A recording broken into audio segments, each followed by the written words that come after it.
What's up YouTube, Hoonzilla here, back at you with another video. Today is Hot Import Nights versus Tuned Originals. Now, we're going to briefly get into the description of this. I'm going to play some clips, and then at the end of this, we're going to kind of get into more of an explanation to tell you guys what we're talking about here. So, Hot Import Nights was this last weekend in Dallas, Texas. We went there expecting to be part of the media team that was supposed to be covering the event. It didn't quite work out that way. So then we kind of swapped over to Tuned Originals. These are two totally different events. There was a little drama, but I'm not going to save that for right now. I'm going to put that at the end of this video. So if you want to hear more about that, I'm going to go in depth with what happened and what went down and why we switched. And that's why we're going to title this video Hot Import Nights versus Tuned Originals and give you my final thoughts at the end of this video. As of right now, we're going to show you some clips from Hot Import Nights. Then we'll jump straight into Tuned Originals and show you some cars. So let's get to that.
All right, guys, so we hope you enjoyed the cars and our trip that we went on and got to see all these things firsthand in case you didn't get to make it to either one of these events.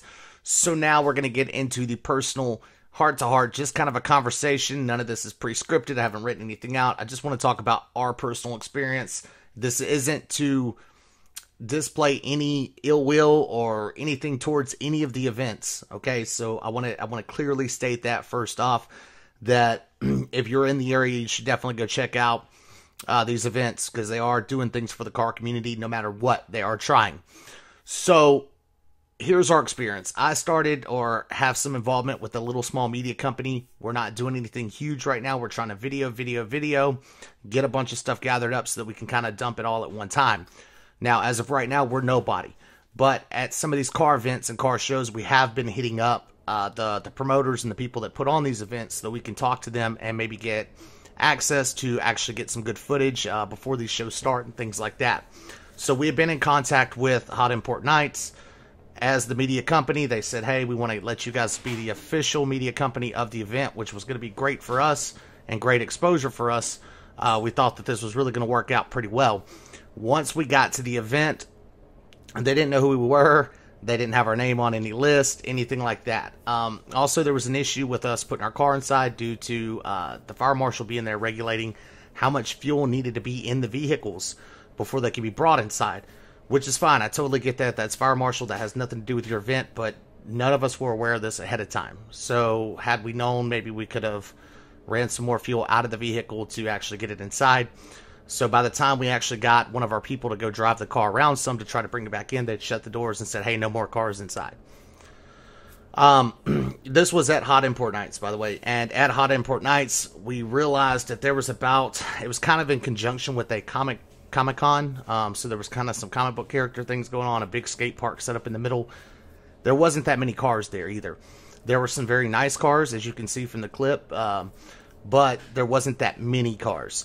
So we have some local shows here that are in Monroe, Louisiana, that aren't 4.5 hours away from us that we could attend that are just about as big. So we kind of expected a lot more from the event. Now, prior to this, we didn't realize that the guy from Tuned Originals, the guy that puts the show on, I believe his name is Sean, was also a partner of Hot Import Nights. So they had some kind of falling out. He decided to start his own meeting called Tuned Originals, and he did it on the same day as Hot Import Nights. We had no clue that this falling out happened. There was any kind of bad blood or drama. We had no idea whatsoever. So I kind of got a bad taste in my mouth from the Hot Import Nights thing. I said, you know what? We've already seen everything there is to see. I mean, if you were there for 20 minutes, you saw everything there was to see. There wasn't really much going on after that. Now, the pre-meet was awesome to Hot Import Nights. That's where we were in the parking garage. You could see that in the video. It was a really cool pre-meet. There was a lot of people there. They had vendors. It was an awesome setup. So, I would like to say that, you know, like I was saying, if you were there for 20 minutes, you basically saw all the cars. So we decided that we were going to go ahead and go to Tuned Originals and just check it out. I know some people that were there, some other YouTubers that were there. I wanted to meet them in person because I haven't had a chance to do so. Like 86 Face was there. He's a buddy of mine as well. And he was like, hey, this is the meet. This is where you need to be. So we got there way late, like an hour before they were going to do the judging at the show. And all I can say is we didn't get a lot of footage, but you can see the footage that we got, obviously, in this video. That was after a lot of cars had already left. So the meet at Tuned Originals was 10 times better, in my personal opinion, than the Hot Import Nights show, for sure. So if you're in the area and you're definitely looking for which show, or you're torn, you don't know which one to go to, Tuned Originals is the one. Just with the amount of people, the amount of vendors, the amount of stuff to do, it was outside, so it was a lot easier to get around. You didn't have to have a certain amount of fuel. There wasn't these high inspections. I think it was like $10 to get in. There wasn't some huge line. So, I mean, it was just a much better show, much better ran, much better orchestrated. The award ceremony was pretty neat, you know, the whole thing. It was also at a place called Sneaky Pete's. Sneaky Pete's was a kind of venue, restaurant bar, and it was there right on a lake, which was super awesome. The food and everything, you know, they had food and alcohol and everything to accommodate you there, and the people there, the staff, were very accommodating. So when you went there, you could right away get in, get you a drink, get you food, whatever you wanted. They just had the cars spread out and set up a lot better. There was a lot more exotic cars. There was a lot of cars that you haven't seen or haven't been able to see in person. Like, I've never seen the Acura NSX in person, but it was sitting right there up front at Tuned Originals. So it was just felt more of a car event to me at Tuned Originals versus Hot Import Nights. So I'm not knocking Hot Import Nights for any of the things that they did. In my personal opinion, you should definitely go check it out. But if you're like me, you want to go to one specifically, you're looking for which one to enter your car in, or which one to really spend your money at, or you're torn, Tuned Originals is just a better show, hands down. So that's my personal input. If you guys went or you were at either one of them, let me know down in the comments what you think and which one you like better and why. But that's my input, and that's where we're at on it. So just wanted to drop that. I didn't want to get too much into the drama. We don't want any bad blood, but we just wanted to kind of express, I guess, our feelings towards the situation and our personal experience of how we felt like we were treated and the cars that we saw. So there it is, guys. We don't promote anything. We just speak the truth here. That's how it went. Tuned Originals, hands down, won over Hot Import Nights all day long. It was a fantastic show. If you can, though, and you're in the area, definitely go check both of them out. And this is going to be the end of this video. I appreciate you guys watching. Make sure you like and subscribe for more car content in the future. We'll catch you next time.